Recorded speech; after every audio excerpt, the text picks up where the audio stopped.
Magandang araw sa ating lahat mga idol, and welcome back nga na naman dito sa ating YouTube channel, no? So ito sa ating video ngayon mga idol is tatalakayin natin yung mga halos kadalasang katanungan regarding sa solar, no?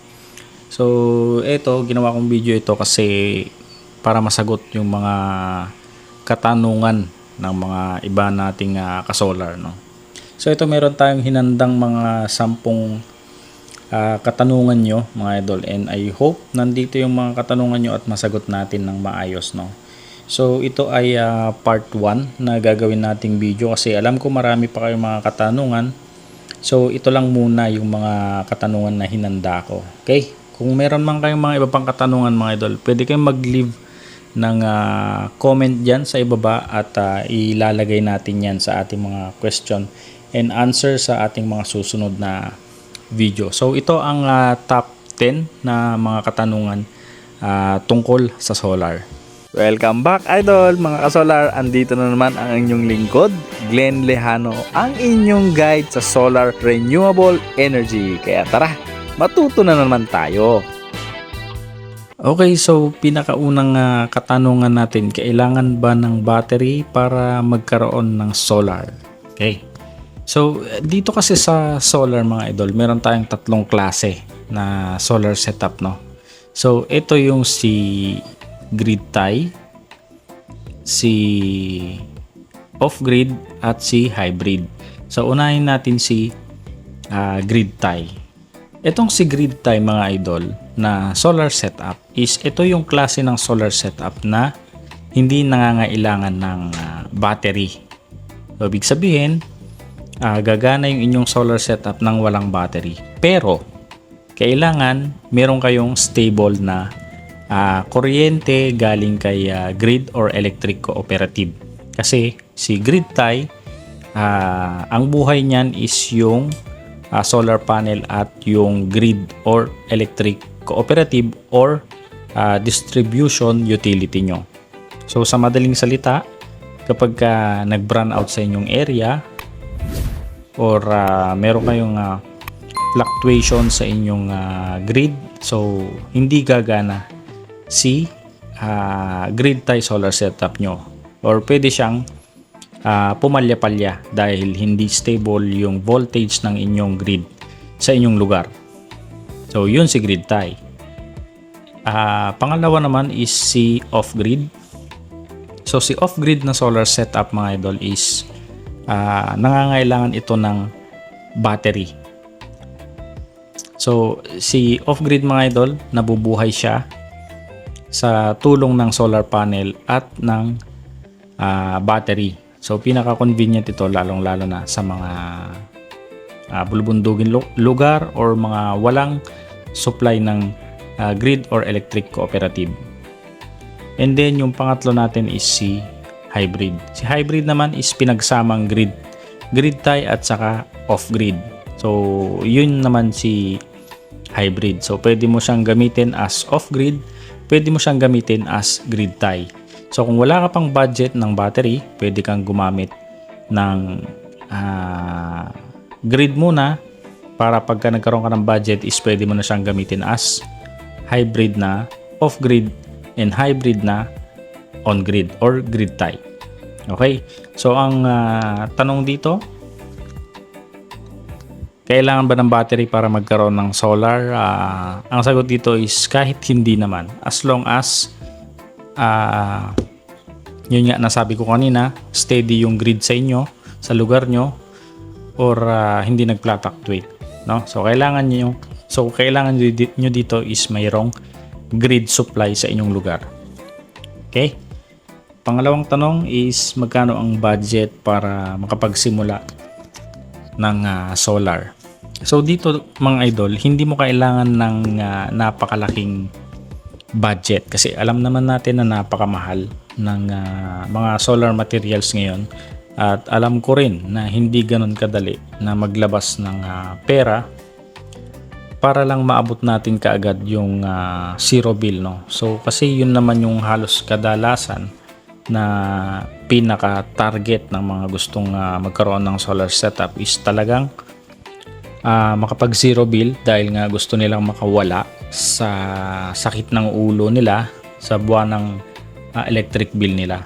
So dito kung meron kayong kaunting budget, sabihin na natin 10,000, 15,000, 20,000, 30,000. So pwede na kayong magsimula ng inyong mga solar setup, no. So pwede tayong makapagsimula muna ng makatipid sa ating mga ilaw or electric fan. So pwede na kayong magsimula, mga idol. Magdedepende lang yan sa inyong budget talaga at kung ano ang inyong target, kung bakit kayo nag-solar.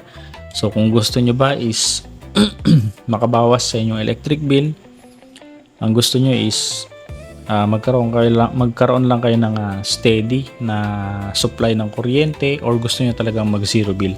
So kailangan nyo talaga dyan, mga idol, is meron kayong aim kung ano nga ba talaga ang gusto nyong maabot sa inyong solar journey. So pero kung ang tanong nyo dito is magkano ang budget para makapagsimula, any budget basta 15 to 20,000 pataas, ayan, pwede na kayo magsimula dyan, mga idol. Pangatlo, ano ang mas maganda, 12 volts, 24 volts o 48 volts na solar setup? Okay, so dito sa tatlong klaseng solar setup na ito, mga idol, is magdedepende rin yan sa inyong pangangailangan or mga appliances na gusto nyong paganahin. So dito sa 12 volts, 24 volts, saka 48 volts, lahat yan napagdaanan ko na. So nung simula na nakapag 12 volts ako, mga idol, is limited lang talaga yung mapapagana nyo dyan na appliances. Limited din yung inyong upgrade, and then syempre yung materials nyo is medyo may kamahalan, dahil nga kung magpapagana kayo dyan ng mga medyo malalaking appliances kagaya ng washing machine, is medyo may kabigatan na yan sa ating mga 12 volts na solar setup, dahil nga medyo high ampere na siya. So si 12 volts is pwede siya kung mga pang ilaw, electric fan, and then pang charge ng cellphone or mga laptop, no. So dito naman sa 24 volts, nandito na yung pwede nyong paandarin, mga idol, ang mga rice cooker, ang mga aircon na 0.5 horsepower or 1 horsepower, mga ref natin. Yan, pwede nyo nang mapagana dyan, mga idol. Dito naman sa 48 volts is nandito na yung mga heavy appliances na pwede nyong paganahin, kagaya ng mga shower heater, induction cooker, mga plancha, mga mas malalaking appliances na, mga idol, no.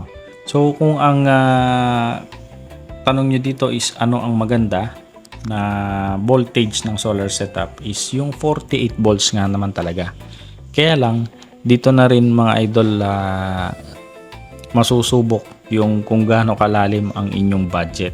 Pero halos lahat naman yan is mahal naman talaga yung presyo. Lalo na ngayon is nagtaasan talaga yung mga presyo ng solar materials. So medyo masakit sa bulsa, mga idol. Pero pinaka the best dyan is 48 volts. Pero depende pa rin yan, mga idol, sa mga paggaganahin nyo. Hindi naman kayo pwedeng mag 48 volts kung ang paggaganahin nyo lang naman is ilaw, electric fan, or rice cooker, no. So magdedepende. Kailangan alamin nyo muna kung ano yung mga gusto nyong paganahin na mga appliances, and then kung hindi naman ganun kabigatan, baka naman kaya ng 24 volts. Okay, so sana nabigyan linaw natin yan, no. Okay, so ika-4, ilang solar panel ang kailangan para sa bahay ko? So ilang solar panel ang kailangan para sa bahay is, kung sasabihin kasi nating bahay, ano na lang natin, mga idol, i-generalize na lang natin. Let's say ang isang bahay is merong basic appliances na rice cooker, ref, ilaw, electric fan, washing machine, and then sabihin na natin meron kang isang aircon na 0.5 horsepower. no? And then water pump na 0.5 horsepower din. So ang maganda dyan mga idol na solar setup. So ang maganda dyan mga idol na solar setup is kayang-kaya na yan ng 24 volts na solar setup, at least 4 kilowatt or 5 kilowatt or 5 kilowatt below na 24 volts na solar setup. So ang kailangan nyo dyan, usually kasi na solar panel is mga 8 pieces maximum, and then 300 Ah na battery. Pero depende pa rin kasi yan kung paano yung usage nyo ng inyong mga appliances, kung meron bang 24/7 na aircon na pagaganahin. So syempre magdadagdag kayo dyan ng battery. So kung sa solar panel is nasa 8 pieces, kung ganun yung mga appliances na pagaganahin nyo. Okay, so saan na tayo?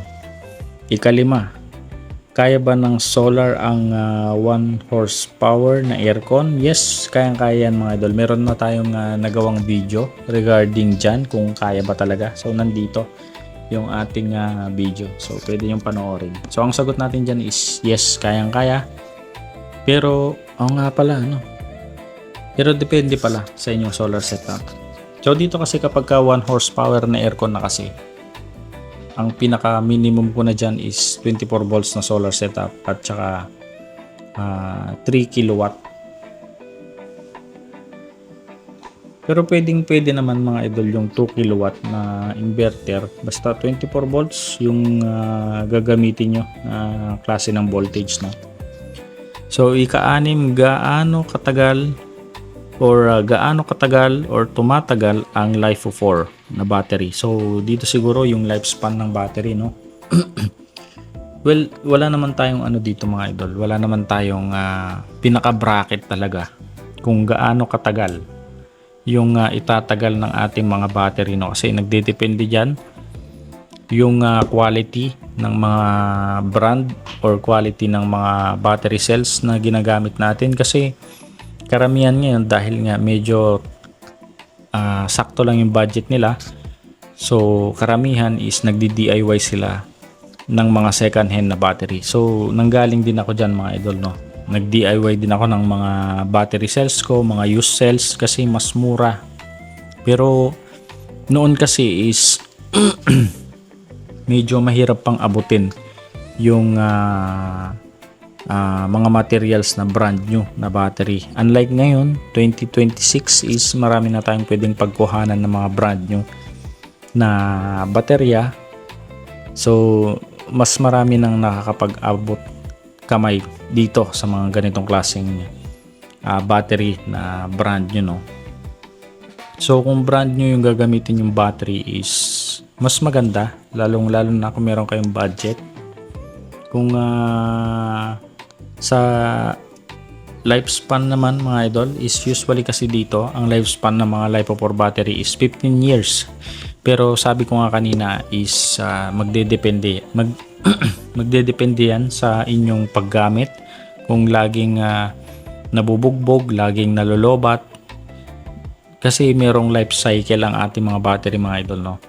Kung makikita nyo yung specification ng mga battery, meron dyan 5,000 cycle, 6,000 cycle. So kapag laging nalolobat and then na-charge, so nagka-count yung cycle niyan mga idol. Pero matagal naman yan. Pero sabi ko nga kung ilang beses yan mag-cycle, so per day yan mga idol, yun na, bilangin nyo na lang yung cycle niya. So nasa pag-aalaga rin talaga yan mga idol. Pero depende kung merong factory defect or may problema talaga, hindi kasi natin maiwasan. Usually minsan nakadepende rin yan sa settings ng ating mga solar setup.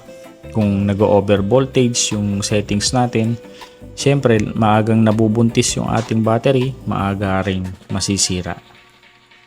So nagkakaroon ng mga unbalanced cells sa ating mga battery. So yun doon na magsisimula na magkaroon ng problema, no? Okay, next, number 7, ano ang mas magandang battery, LiFePO4 o lead acid?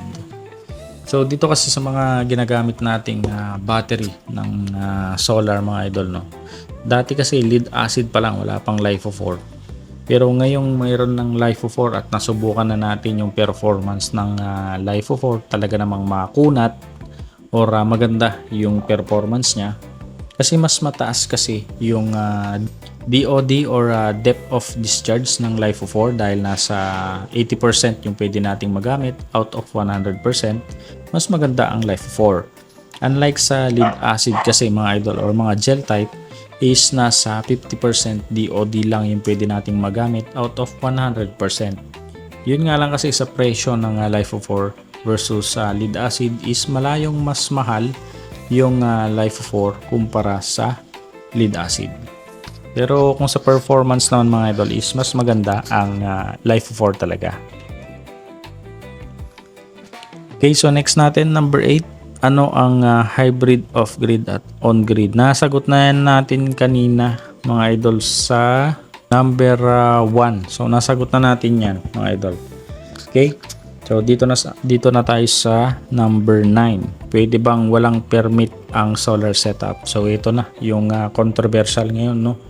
So medyo mainit yung usapin dito ngayon mga idol dito sa permitting ng ating mga solar setup. Pero base naman sa aking pagkakaintindi ng mga tungkol diyan sa permitting ng mga solar setup. Kung para sa akin mga idol, no, ito kasing hybrid na mga solar setup, usually yung ganito, hybrid on-grid off-grid is depende yan kung anong gagamitin nyo, kung yung pagka off-grid ba niya or yung pagka grid tie niya.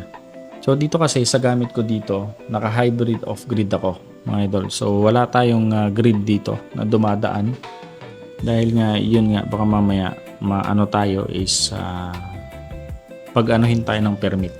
Dito kasi mga idol sa permitting, ang pinag-uusapan lang naman dyan is yung mga grid tie na solar setup, no? So dito kasi kailangan ng permits yung mga grid tie na solar setup dahil kailangan documented yung kanilang pagbebenta ng excess harvest nila papunta ng electric cooperative or distribution utility. So dito kasi nagkakaroon ng meron na kasing dito mga idol, may computation na. So ibig kong sabihin, binabayaran ng electric cooperative or DO yung binabato nyong excess harvest galing sa inyong solar setup. So nagkakaroon ng computation yan, babayaran kayo.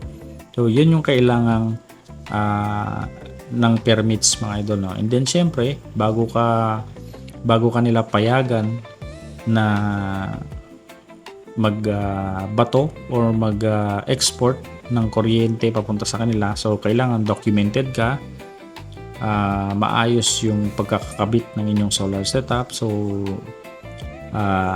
pinapasyal nila yan, so pupuntahan kayo, i-check nila kung tama ba, nasa standard ba yung inyong solar setup bago kayo aprubahan ng permit, no? So yan yung tinatawag nilang net metering. Okay? Ang wala namang permit mga idol is yung mga off-grid na solar setup.